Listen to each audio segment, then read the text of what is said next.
Hello everyone, this is Govind sir. Welcome back to new chapter, gravitation. So gravitation chapter start करने से पहले just I'll discuss certain basic things जो आपने observe किया होगा और प्लस आपने कुछ जो एग्जांपल्स मैं लूंगा वो आपने कहीं देखा होगा या आप इमेजिन कर सकते हो कि वैसा होगा या नहीं होगा. तो वेरी सिंपल थिंग कि अगर किसी ऑब्जेक्ट को if you are throwing, if you throw the object up, so what will happen? That object will go up to certain height and then will start coming down. So वो down आ रहा है means that object is moving towards earth, है ना? When the object is going down means certain height पे जा रहा है, मतलब when object is thrown up, so it's going away from earth. Certain height पे पहुंचने के बाद it will start coming down, तो it is moving towards earth, correct? या आप इमेजिन कर लो किसी ऑब्जेक्ट को certain height पे रख के हमने जैसे से रिलीज कर दिया, you will just release. The moment you are going to release the object will move towards earth. Correct. एक और है कंडीशन आप देख लो, जैसे कि फॉर एग्जांपल हम थोड़ा सा डिफरेंट टाइप का सिनेरियो ले लेते हैं. You imagine Superman is flying at certain height, ठीक है. और क्या होता है कि जैसे ही ना सुपरमैन का पावर खत्म हो जाता है ना, on the way certain height पे लाइक ना 2-3 times equivalent to height of building, 2-3 times of the height of building. कोई एक बिल्डिंग है उसकी हाइट का 2-3 times, at that height Superman fly कर रहा है और वहां पे उसका पावर खत्म हो जाता है बिकॉज ऑफ एनी रीजन. ये तो हाइपोथेटिकल सिचुएशन है. तो you can imagine what will happen the moment power will get over. अब उसकी एबिलिटी नहीं है फ्लाई होने की, तो Superman will start falling towards ground. Clear. तो इसका मतलब वो क्या हो रहा है, again same scenario you can consider. When he is falling down means he is moving towards earth. Got it. अब इसको हम एक और पैटर्न में ले लेते हैं कि आपने ना किसी मूवी वगैरह में देखा होगा कि अगर ना कोई हेलीकॉप्टर है फ्लाई कर रहा है, सडनली उसका रोटर ना रोटेट होना स्टॉप हो जाए, तो what will happen the moment rotor will stop rotating, तो वो हेलीकॉप्टर होगा that will start falling down, that will start moving towards earth. तो वो भी अर्थ की तरफ मूव करेगा.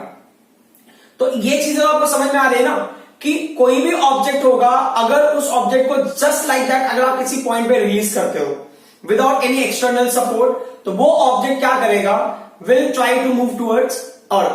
मतलब क्यों करता है, क्या रीजन है, वो चीज हम डिस्कस करेंगे. तो ये जो सारे फिनोमेनन है पहले भी होते थे. इट्स नॉट लाइक दैट कि जो मैं एग्जांपल जो कंडीशन में लूंगा उस कंडीशन के बाद से होना स्टार्ट हो गया था. ये चीजें पहले भी होते थे. बट क्या था कि इसको साइंटिफिकली ना उसका रीजन क्या है and how to basically take it in terms of formulation. Formula क्या होगा, उन चीजों को कैलकुलेट करने के लिए कौन से स्पीड से आएंगे और किस फोर्स से वो अर्थ की तरफ आएगा, वो सारी चीजों को कैलकुलेट किया था न्यूटन ने. सो न्यूटन ने कैसे, मतलब न्यूटन के पहले भी ये चीजें होती थी. ऐसा नहीं कि न्यूटन ने जब भी ये सारी चीजों को स्टडी किया उसके बाद ये चीजें होना स्टार्ट हुई, उसके पहले भी होती थी. बट न्यूटन ने उसका एक साइंटिफिक रीजन दिया, न्यूटन ने उसके लिए फॉर्मूला दिया और बहुत सारी चीजें स्टडी करने का पैटर्न भी दिया न्यूटन ने. तो फर्स्ट टाइम ना न्यूटन ने क्या देखा, Newton was sitting under an apple tree और an apple fell down और fell on his head. उसके बाद से पूरा जो है सिनेरियो चेंज हो गया. तो न्यूटन के माइंड में ऐसा क्वेश्चन आया कि एप्पल के पास ऑप्शन था कि वो मेरी तरफ भी आ सकता था और मुझसे दूर भी जा सकता था. वो एप्पल आगे भी जा सकता था, ऊपर भी जा सकता था. It would have moved in upward direction also instead of moving in downward direction. वो मेरी तरफ ही क्यों आया, for what reason it fell down, मतलब वो नीचे ही क्यों गिरा. सो उस पर्टिकुलर पॉइंट का या उस पर्टिकुलर टर्म का आंसर फाइंड आउट करने के चक्कर में न्यूटन ने ग्रेविटेशनल लॉ का इन्वेंशन किया. सो ग्रेविटेशनल लॉ के टाइम पे क्या होगा, तो what did he understand, Newton के दिमाग में एक चीज समझ में आया कि कोई ना कोई फोर्स एक्ट हो रहा होगा उस एप्पल के ऊपर बिकॉज ऑफ अर्थ, और वो एप्पल अर्थ की तरफ क्या हो रहा है, मूव कर रहा है. तो अर्थ की तरफ मूव कर रहा है तो वो होगा फोर्स ऑफ अट्रैक्शन. तो अब एक और पॉइंट है ना जो आप समझ लेंगे तो थोड़ा बेटर होगा कि ये अट्रैक्शन ही क्यों हम इमेजिन कर रहे हैं. तो आप इमेजिन करो कि ये अर्थ हो गया. क्लियर. अब अगर आप अर्थ पे ही हो तो आपका जो देखने का तरीका है और आपका जो अजम्पशन है दैट इज डिफरेंट. बट ना अगर समझो कोई स्पेस में है और वो उसी चीज को देख रहा है तो उसका देखने का तरीका और उसका अजम्पशन जो रहा वो कंप्लीटली डिफरेंट होगा. फॉर एग्जाम्पल आप ना कभी भी अगर अपने आप को इमेजिन करते हो तो आप अपने आप को इमेजिन करते हो इन दिस वे. ठीक है. अब ये देख लो आप जरा example, if you are considering yourself ये कैप्टन अमेरिका है, ठीक है।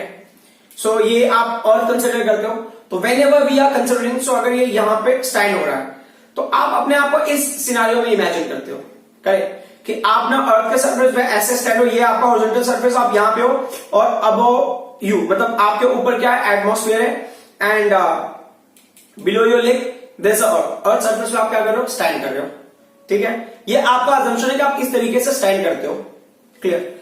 हो सकता है प्रैक्टिकल लाइफ में आप इस सिचुएशन में नहीं हो, आप इमेजिन करो you are in space and you are observing earth, और अर्थ के ऊपर किसी एक मैन को स्टैंडिंग पोजीशन में आप देख रहे हो, बट हो सकता है कि वो बंदा इस तरीके से हो सकता है ना, क्योंकि you are which position around earth we don't know, तो आप हो सकता है यहां पे हो सकते हो, स्पेस में तो आप कहीं भी रह सकते हो ना, तो हो सकता है बंदा यहां पे हो।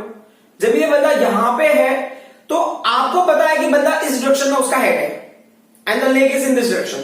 अब आपके हिसाब से अगर आप अज्यूम करते हो तो आप बताओगे कि ना इस बंदे का जो स्टैंडिंग पोजीशन को अगर आप नोटिस करते हो तो यू विल फाइंड आउट इसका लेग है that is towards left hand side, according to you left hand side उसका लेग है और उसका हेड किधर है, राइट हैंड साइड में, क्लियर। बट जब ये बंदा खुद को इमेजिन करेगा तो ये कैसा इमेजिन, ये बंदा ऐसे नहीं इमेजिन करता खुद को, ये बंदा अपने आप को ऐसे इमेजिन करता है, गॉट इट। हो सकता है कि ये बंदा ऐसे भी हो, जहां से आप ऑब्जर्व करो स्पेस में, वहां से आपको लग रहा है कि ये बंदा ऐसे हो सकता है ना, बट ये बंदा अभी भी खुद को कैसे इमेजिन करेगा, ये बंदा खुद को अभी भी इस पोजीशन में ही इमेजिन करेगा। अब जो सबसे इंपॉर्टेंट पॉइंट है, how do we come to conclusion कि ये ना अट्रैक्शन ही है। सो अब समझो कि इस बंदे ने क्या किया, किसी ऑब्जेक्ट को थ्रो किया, अब इस बंदे ने ऑब्जेक्ट को थ्रो किया, तो मैं क्या करता हूं, इस डायग्राम में रिप्रेजेंट करता हूं कि मान लो कि अगर बंदा यहां पे स्टैंडिंग पोजीशन में है, ठीक है, कोई बंदा यहां पे, तो यहां से किसी ऑब्जेक्ट को थ्रो किया, this object will go up to certain height and will start coming back towards earth. अब अगर मान लो कि अगर वो बंदा यहां पे होता तो इस बंदे के कंसिडरेशन में क्या होगा, will go like this and will come back to earth. Similarly अगर मान लो वो इस सिनारियो में होता, देखो अभी मैं ना पता नहीं कि हम कहां से इस अर्थ को ऑब्जर्व कर रहे हैं, बट जो ऑब्जर्वर है ना उसको बंदा ऐसे भी देख सकता है, उसको बंदा ऐसे भी देख सकता है, उसको बंदा ऐसे भी देख सकता, या उसके हिसाब से बंदा ऐसे भी देख सकता। तो इस बंदे ने भी क्या किया, थ्रो किया अप, अब इसके हिसाब से भी ये अप होगा ना, दिस इज अप, और इस बंदे के हिसाब से throwing up and then will come back towards earth. तो जो सबसे कॉमन पॉइंट है जो आपको समझना है इसमें, यहां पे अप एंड डाउन का मतलब क्या होगा, यहां पे अप का मतलब हो गया away from earth, got it, away from earth, मतलब अर्थ से अवे जा रहा है मतलब अप, एंड डाउन का मतलब क्या हो गया, डाउन का मतलब हो गया towards earth, towards earth, clear. So it is seen कि किसी भी ऑब्जेक्ट को हम किसी भी सिचुएशन में थ्रो करें, है ना, कहीं पे भी आप स्टैंडिंग पोजीशन में अगर इमेजिन करते हो, when the object is throne, when object is thrown away from earth after traveling certain distance, that object will move towards earth. So उस बंदे के रेफरेंस में क्या होता है, वो अवे को क्या लेता है, अप लेता है, और टुवर्ड्स को क्या लेता है, डाउन लेता है। मैंने ऑब्जेक्ट को अवे फ्रॉम अर्थ फेंका, मींस दैट इज अप, अब वो ऑब्जेक्ट अर्थ की तरफ आ रहा है, दैट इज डाउन। सो वो किस टर्म में ले रहा है, वो अप एंड डाउन के टर्म में ले रहा है, क्योंकि उसके हिसाब से वो हमेशा अपने आप को, देखो अब आप देख रहे हो जब इस बंदे को आप यहां पे देख रहे हो, when you are looking to this person like this, आपको ये बंदा ऐसा दिख रहा है, बट जब ये बंदा खुद को ऑब्जर्व करेगा, खुद फील करेगा, तो उस बंदे को ऐसा लगता है ना। ये सारी चीजें रेफरेंस का मतलब, ये सराउंडिंग को इस पर्सपेक्टिव से ही देख रहा है, अंडरस्टूड। उसके हिसाब से जो जिस फ्लोर पे वो खड़ा है या जिस ग्राउंड पे वो खड़ा है वो होगा बिलो, मीन्स वो डाउन हो गया, और जो उसके अबव होगा means toward the head side वो होगा अप। वो उस रेफरेंस के हिसाब से चीजों को डील कर रहा है, ठीक है। सो अब एक चीज तो इतना समझ में आया कि चलो हमने ऐसा अज्यूम किया कि बंदा यहां पे खड़ा है, इसने अप थ्रो किया और ये डाउन आ गया, है ना, ऐसा हमारा अजम्पशन है कि हो सकता है कि आपने यहां पे थ्रो किया, ये अब जाके ऐसे डाउन आ गया, है ना, किसी रीजन की वजह से। अब इस कंडीशन में वैसा तो कुछ दिख नहीं रहा है, क्या अब इस कंडीशन में मैं ऐसा समझ सकता हूं कि ऐसे बंदे ने ऐसे थ्रो किया है, ये ऐसे डाउन आ गया, दैट आई कैन अंडरस्टैंड। लेकिन अब ऐसे थ्रो करे और वो चीज ऐसे आ जाए, will be very difficult to understand, ठीक है। सेम चीज यहां पे बंदे ने ऐसे थ्रो किया, अब ऐसे थ्रो किया तो ऐसे चला जाए, तो हमारा प्रैक्टिकल ऑब्जर्वेशन हमें ऐसा ही लगता है कि कोई चीज को हम ऊपर फेंकेंगे तो वो नीचे आ जाएगा, ऐसे just because of any reason that we don't no.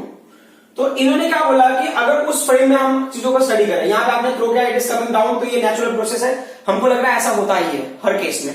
अब ना कोई ऑब्जर्वर बाहर से देख रहा है, उस ऑब्जर्वर के हिसाब से जब बंदे ने ऐसा ऑब्जेक्ट को फेंका है, तो जैसे आपने जो नॉर्मली देखा कि ऑब्जेक्ट ऊपर जाके नीचे जाएगा, या आपने सामने फेंका तो वो नीचे चला जाएगा, तो उस हिसाब से ऑब्जेक्ट को ऐसे जाना चाहिए।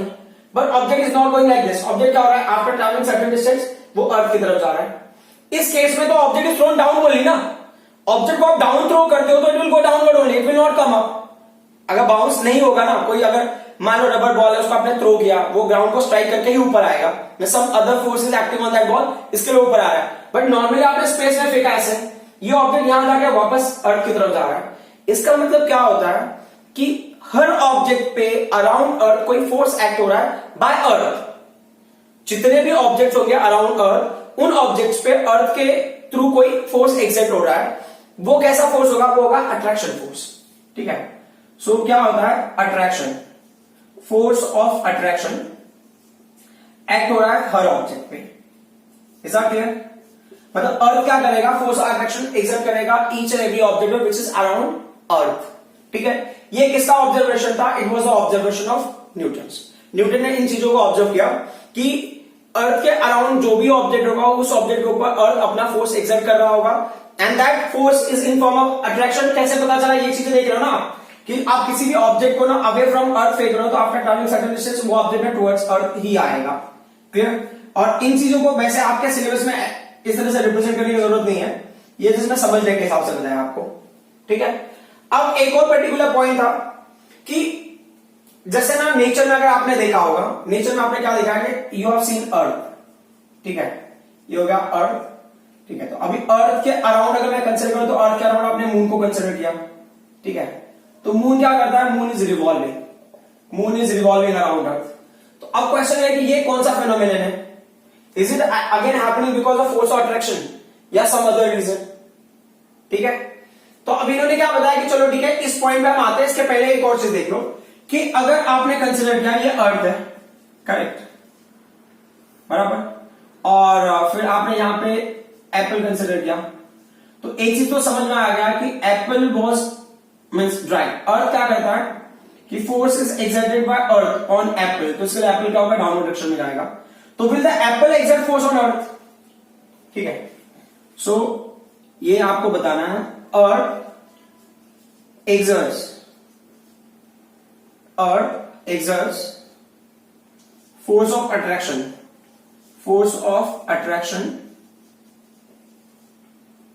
on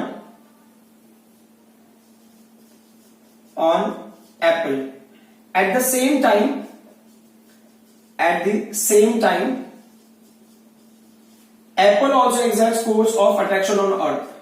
Apple also exerts force of attraction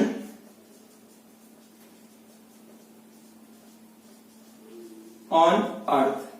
अब क्वेश्चन ये है कि हम तो देख सकते हैं ना कि एप्पल के ऊपर ना फोर्स ऑफ अट्रैक्शन एक्ट हो रहा है, उसकी वजह से एप्पल क्या कर रहा है, apple will move towards earth. But ना हमने ये नहीं देखा कि earth is attracted by apple, apple earth को अट्रैक्ट कर रहा, हमको दिखाई नहीं दिया।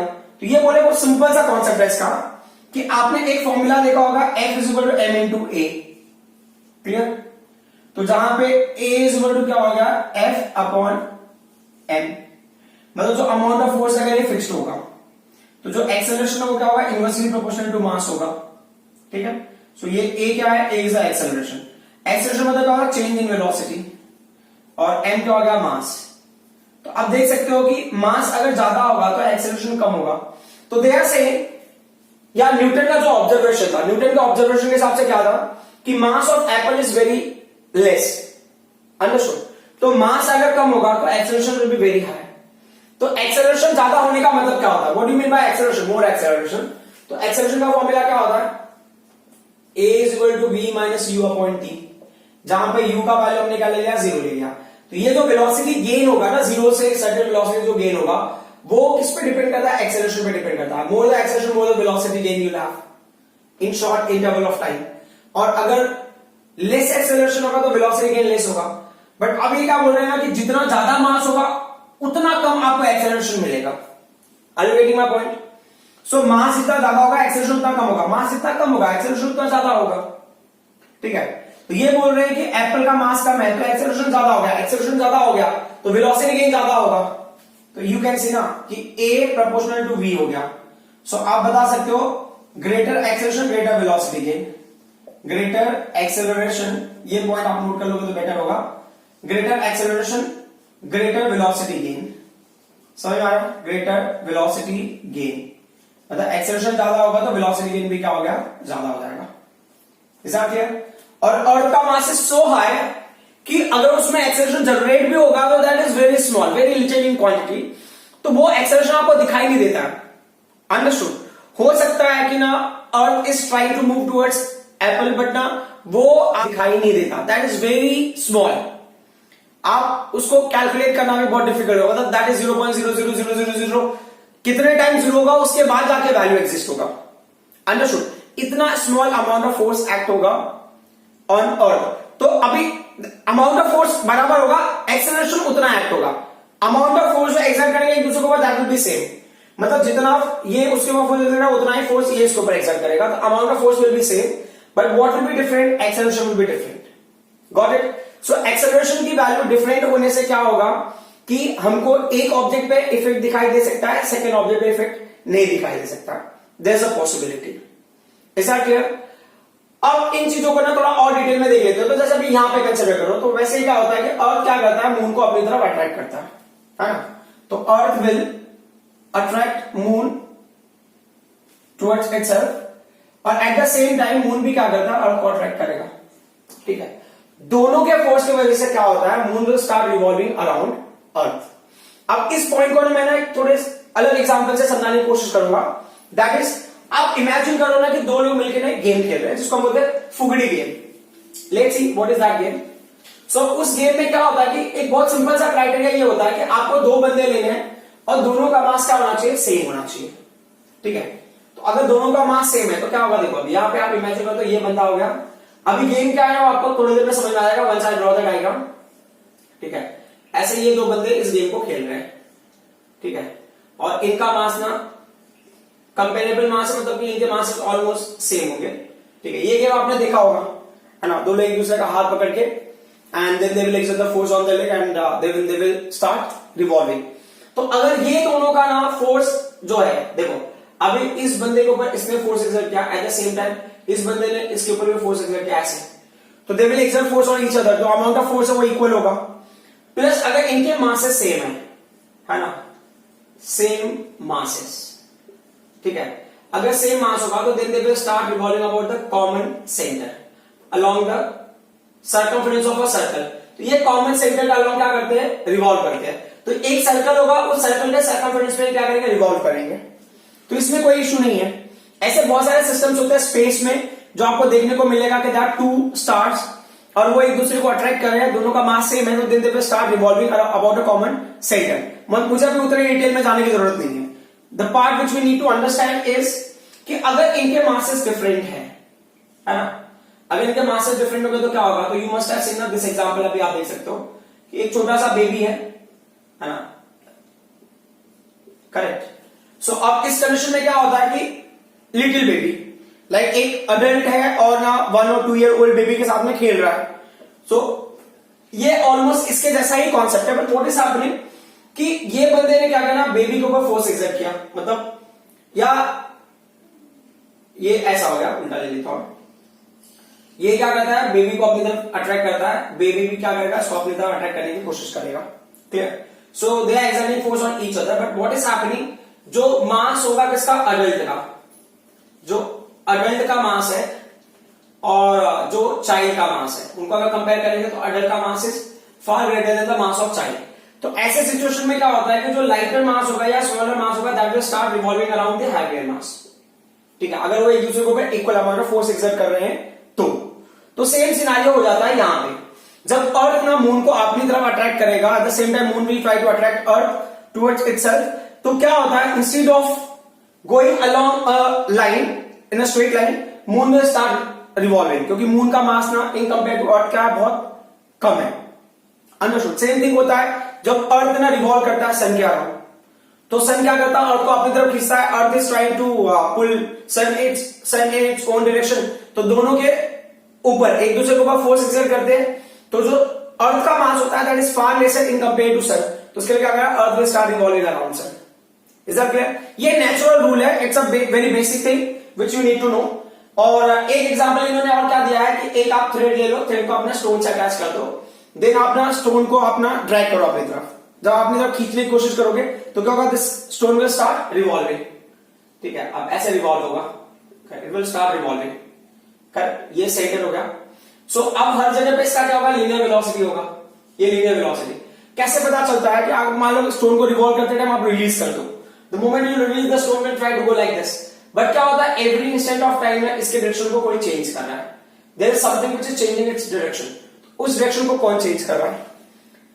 जैसा अभी ये चाहता है कि ये ना इस डायरेक्शन में जाए, बराबर, लेकिन क्या होता है, यहां से आपने स्टोन को थ्रेड के थ्रू पुल करो अपनी तरफ, तो उस टाइम पे क्या होता है कि every time its direction is changing. Direction क्यों चेंज हो रहा है? Because of force of attraction, और यहां से कोई फोर्स एक्ट हो रहा है, वो होता है एक्चुअल में यहां पर सेंट्रीपिटल फोर्स, ये एफसी, इसको बोलते हैं सेंट्रीपिटल फोर्स।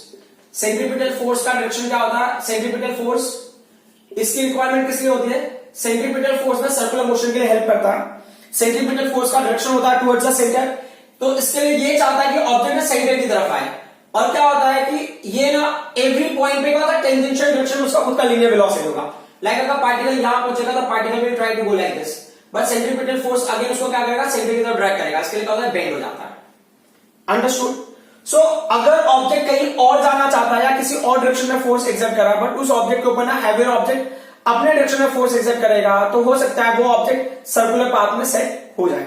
या एग्जांपल के लिए ऐसे ले लो ना, कभी कभी ऐसा होता होगा कि लाइक ना you are trying to go somewhere, but आपका फ्रेंड है ना आपको ड्रैग कर रहा है अपनी तरफ, तो जब आपका फ्रेंड आपको अपनी तरफ खींचता हो and you are trying to pull yourself, means you want to make yourself separate from him, तो अब उस केस में जब आप ऐसे बाहर जाने की कोशिश करते हो, when you are trying to make yourself free from your friend's contact, तो होता है ना ऐसा कि जब आप अपने आप को खिंचाने की कोशिश करते हो तो क्या होता है, यहां से मैं किसी को अपनी तरफ पुल कर रहा और वो बंदा अपने डायरेक्शन में पुल कर रहा, तो हो सकता है ना कि जब उसको पुल कर रहा हूं तो मेरा अमाउंट ऑफ फोर्स जो मैंने एक्सर्ट किया, या हो सकता है वो बंदा थोड़ा दुबला पतला हो, तो instead of going in that direction वो क्या होता है, थोड़ा सा सर्कुलर फ्रेम में चला जाता है ना, तो ऐसे क्रॉस में वो क्या करेगा, मूव करेगा।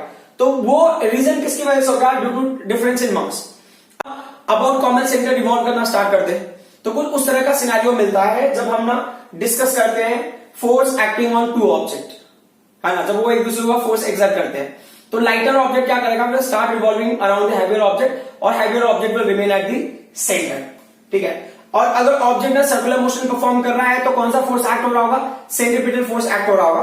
तो इस एक्टिविटी में हमें क्या समझना है, ये जो पर्टिकुलर एक्टिविटी, इसमें आपको बस इतना समझना है कि जब ना हमने थ्रेड से स्टोन को अटैच किया है तो stone is performing circular motion, because stone is having a trying to go in a straight line. कैसे पता चलेगा, आप रिवॉल्व करके अपना थ्रेड को रिलीज करते हो तो you are finding the stone is trying to go like this, मतलब ना स्टोन का डायरेक्शन कोई और है, बट स्टोन के ऊपर सेंट्रीपिटल फोर्स एक्ट हो रहा है, वो किसकी वजह से, आप हाथ से ना कोई फोर्स अप्लाई कर रहे हो, प्लस जो थ्रेड है ना that is acting as a medium which is helping for centripetal force, तो वो सेंट्रीपिटल फोर्स बॉडी को ना सेंटर की तरफ लेके आने की कोशिश कर रहा है।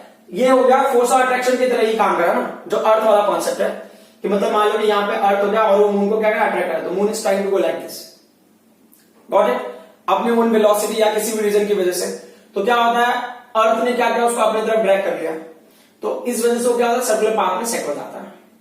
क्लियर? बट एक और पॉइंट जो हमें समझना है कि अगर दो ऑब्जेक्ट के ऊपर ग्रेविटेशनल फोर्स एक्ट हो रहा होगा, the object which is having greater mass will show very less change in its velocity, या अपने पोजीशन में ज्यादा शिफ्ट नहीं दिखाएगा, बट जो लाइटर मास होगा that will show a greater change in its velocity and will show the acceleration very effectively. तो जैसा आपने ये एप्पल और अर्थ के केस में कंसिडर कर सकते हो। ठीक है, सो अब तक जो हमने बात समझी उसमें हमें यही समझना है कि अगर अराउंड अर्थ कोई ऑब्जेक्ट होगा, व्हेन इट इज रिलीज्ड वो ऑब्जेक्ट अर्थ की तरफ मूव होगा, और जिस वजह से वो मूव होता है वो होता है फोर्स ऑफ अट्रैक्शन। अंडरस्टूड? अब उस फोर्स को हम क्या कंसिडर करते हैं इज वेरी इंपॉर्टेंट। उस फोर्स का नाम क्या होगा वो हम अगली क्लास में डिस्कस करेंगे, वैसे वो है gravitational force, but why do we call it as a gravitational force is very important. ठीक है, वो हम नेक्स्ट क्लास में डिस्कस करेंगे। So I hope whatever I explain you people understood. Thank you very much.